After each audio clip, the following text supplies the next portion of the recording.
பருவ காலங்களை பற்றி இவ்வளோ நேரம் பலவிதமான கலைகள், ஆடல், பாடல் இதெல்லாம் கண்டு ரசித்தோம். இப்போ அந்த பருவ காலங்களை சரியாக கணிச்சு, நம்மளுக்கு இன்னைக்கு வெதர் ஆப்பில் மழை வரும்னா வெயில் அடிக்குது, வெயில் அடிக்குதுன்னா மழை பெய்யுது. ஆஸ்டின்ல கேட்கவே வேண்டாம், காலையில் மழை பெய்யுது, மத்தியானம் வெயில் அடிக்குது, சாயந்தரம் போகும்போது ஹீட்ரு போட்டு போகிறோம், வரும்போது ஏசி போட்டு வரோம். இதை நம்ம எல்லாருமே அனுபவிச்சிருப்போம். அதனால் நம்மளுக்கே கணிக்கவே தெரியல.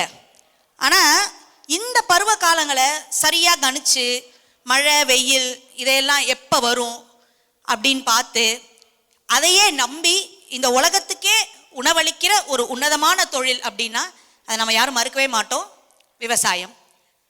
இந்த தலைமுறையினருக்கு, குறிப்பாக நம்மளோட இந்த குழந்தைகளுக்கு, நம்ம தினமும் எடுக்கிற உணவு எப்படி உற்பத்தி ஆகுது, ஒரு விவசாயி அதுக்கு என்னெல்லாம் பாடுபடுறான், எப்படி ஒரு உணவு உற்பத்தியாகி நம்ம கைக்கு வருது அப்படின்றத சிறப்பாக உணர்த்துற வரையில் ஒரு அருமையான நாடகம் இங்கே அரங்கேற இருக்கிறது. இந்த உணவு எப்படி உற்பத்தி ஆகுதுங்கிறத ரொம்ப எளிமையாக நம்ம குழந்தைங்களுக்கெல்லாம் நல்ல புரிகிற மாதிரி நம்ம குழு காட்ட போகிறாங்க. நம்மளோட வேர்களை பற்றியும் மண்ணின் மைந்தர்களை பற்றியும் தெரிந்து கொள்ள ஆர்வத்தோட துடிப்போட காத்திருக்கிற இந்த குட்டி விவசாயிகளை ஒரு பெரிய கைத்தட்டலோட மேடைக்கு வரவேற்போம். பங்கேற்பாளர்கள் ஸ்வானி கரஞ்சுனை, நிக்கித் அரஞ்சுனை, மகாதேவ் ஓம் கணேஷ், சாரல் ராகவேந்திரன், கோஆர்டினேட்டர் திவ்யா சக்திவேல் அவர்கள். இதோ உங்கள் முன் விவசாயம் காப்போம்.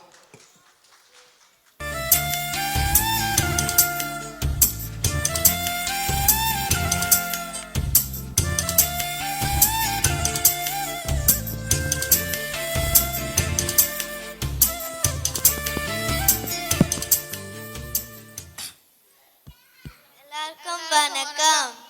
நாங்க இப்ப காட்ட போற நாடகம் மண்ணோடு நட்பு பத்தியும் உழைப்போட முக்கியத்துவம் பத்தியும் சொல்லுது. ஒரு சின்ன விதை போட்டா அது பெரிய பயிரா வளரணும்னா அதுக்கு அக்கறையும் உழைப்பும் தேவைப்படும்னு இதில் நாங்கள் கற்றுக்கொண்டோம். ஆடி பட்டம் தேடி விதைன்னு பெரியவார்கள் சும்மா சொல்லல. சரியான நேரத்துல விதை போட்டா இயற்கையை நமக்கு சாதகமா நிற்கும்.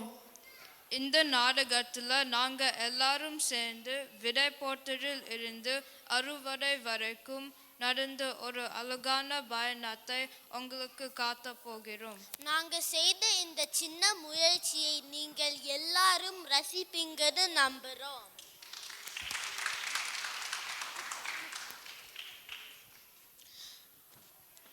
காட்சி 1.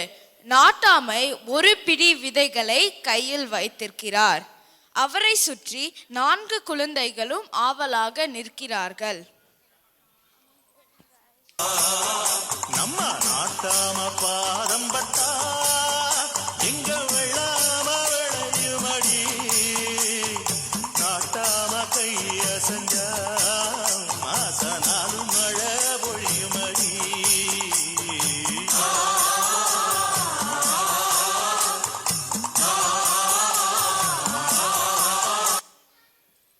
இங்க பாருங்க சொல்லுங்களா, இது சாதாரண மண்ணில் நம்ம அம்மா ஆடி மாசத்தில் வர காத்து விதைக்க ரெடியாக நமக்கு சொல்லுது. ஆடி பட்டம் தேடி விதைன்னு சும்மாவா சொன்னாங்க? தாத்தா, நாங்க எல்லாரும் இன்னைக்கு விதைக்கு ரெடி. தாத்தா, ஒரு சந்தேகம். உங்க கால் பட்டாலே விளையும்னு அப்பா சொன்னாரு, அப்புறம் ஏன் நாங்க கஷ்டப்பட்டு தண்ணி பாய்ச்சணும்? டே விவரம் தெரியாத பையனே, என் பாதம் பட்ட பயிர் விளையும் தான். ஆனா அந்த பயிருக்கு தாகம் எடுத்தா என் காலையா குடிக்கும், தண்ணி தான் குடிக்கும். தாத்தா, நான் விதைக்கிட்டோமா? போடுக்கண்ணா, இதுதான் நம் ஊரோட முதல் விதை.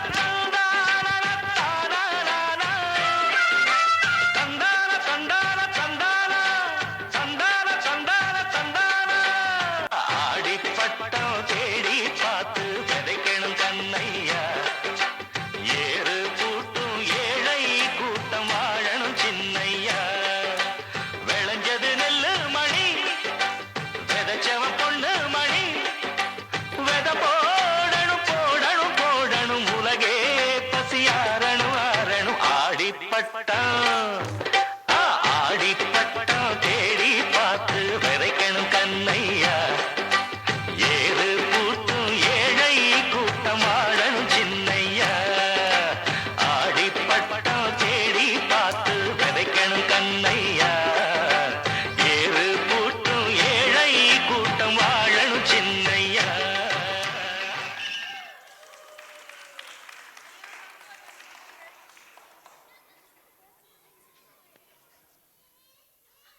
காட்சி 2. சில மாதங்களுக்கு பிறகு பயிர்கள் நன்கு வளர்ந்துள்ளன. குழந்தைகள் வயலில் விளையாடுகிறார்கள். சற்றென்று கருமேகம் சூழ்கிறது.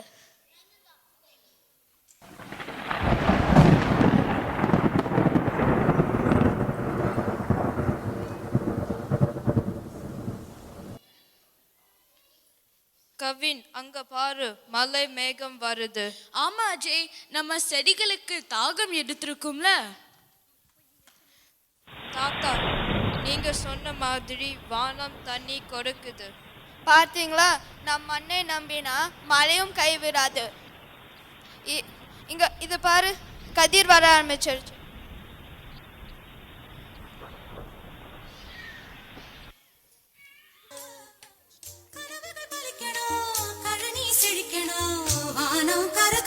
மாறி மழை பெய்யாதோ மக்க பஞ்சம் தீர சார மழை பெய்யாதோ சனங்க பஞ்சம் மாற மயில்கள் ஆடும் கொண்டாட்டம் பாடும் மாறங்கருக்கறியே குயில்கள் நாளும் தெம்மாங்கு பாடும் சோரராயில்லையே மாறி மழை பெய்யாதோ மக்க பஞ்சம் தீர சார மழை பெய்யாதோ சனங்க பஞ்சம் மாற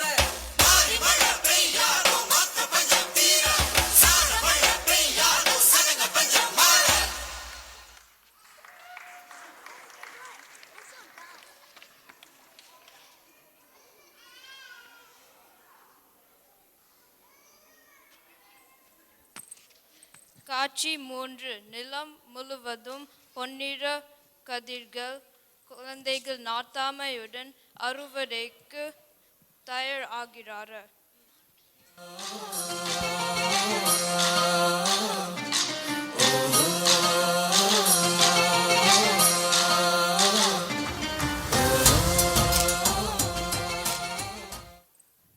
தாத்தா, நம்ம போட்ட சின்ன விதை இப்போ எவ்வளோ பெருசா வளர்ந்துச்சு. இதுதான் உழைப்போட வெற்றி. அன்னைக்கு ஆடிப்பட்டத்துல நீங்க காமிச்ச ஆர்வம் தான் இன்னைக்கு ஊருக்கு சோறு போட போகுது. இப்ப புரியுது தாத்தா, உங்கள் பாடம் பட்டது எங்கள் கிடைச்ச ஊக்கம். ஆனால் இந்த நெல்லு விளைஞ்சது எங்கள் உழைப்பு. தாத்தா, இனிமே நாங்க தினமும் நிலத்துக்கு வருவோம்.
நன்றி, வணக்கம். நன்றி, வணக்கம். ஆஹா, என்ன ஒரு அழகான அற்புதமான நாடகம் இல்ல? வெறும் நாடகம் மட்டுமா இல்லாம நம்ம எல்லாருக்கும் ஒரு பாடமாகவும் இந்த நிகழ்ச்சி அமைஞ்சது. நாம சாப்பிடக்கூடிய ஒவ்வொரு சாப்பாட்டுக்கு ஒரு பருக்கை உணவுக்கு பின்னாடியே என்ன இருக்கு அப்படின்றத, ஒரு விவசாயி எவ்வளோ கடினமாக உழைக்கிறாரு அப்படின்றத இவங்க ரொம்ப அழகா சொல்லிட்டு போயிட்டாங்க. இந்த காலத்தில் கம்ப்யூட்டருக்கும் மொபைலுக்கும் நடுவில் வளரக்கூடிய இந்த குழந்தைங்களுக்கு நம்மளுடைய மண்ணை பற்றியும் விவசாயத்தை பற்றியும் பருவ காலங்கள் பற்றியும் அதனுடைய மாற்றங்களை பற்றியும் இவ்வளோ எளிமையாக கற்றுக் கொடுத்த இந்த தயாரிப்பாளர்களுக்கு எங்களோட மனமார்ந்த பாராட்டுக்கள். மீண்டும் ஒரு முறை அவர்களுக்கு பலத்த கரவொலி எழுப்பி பாராட்டுக்களை தெரிவித்துக் கொள்ளலாம்.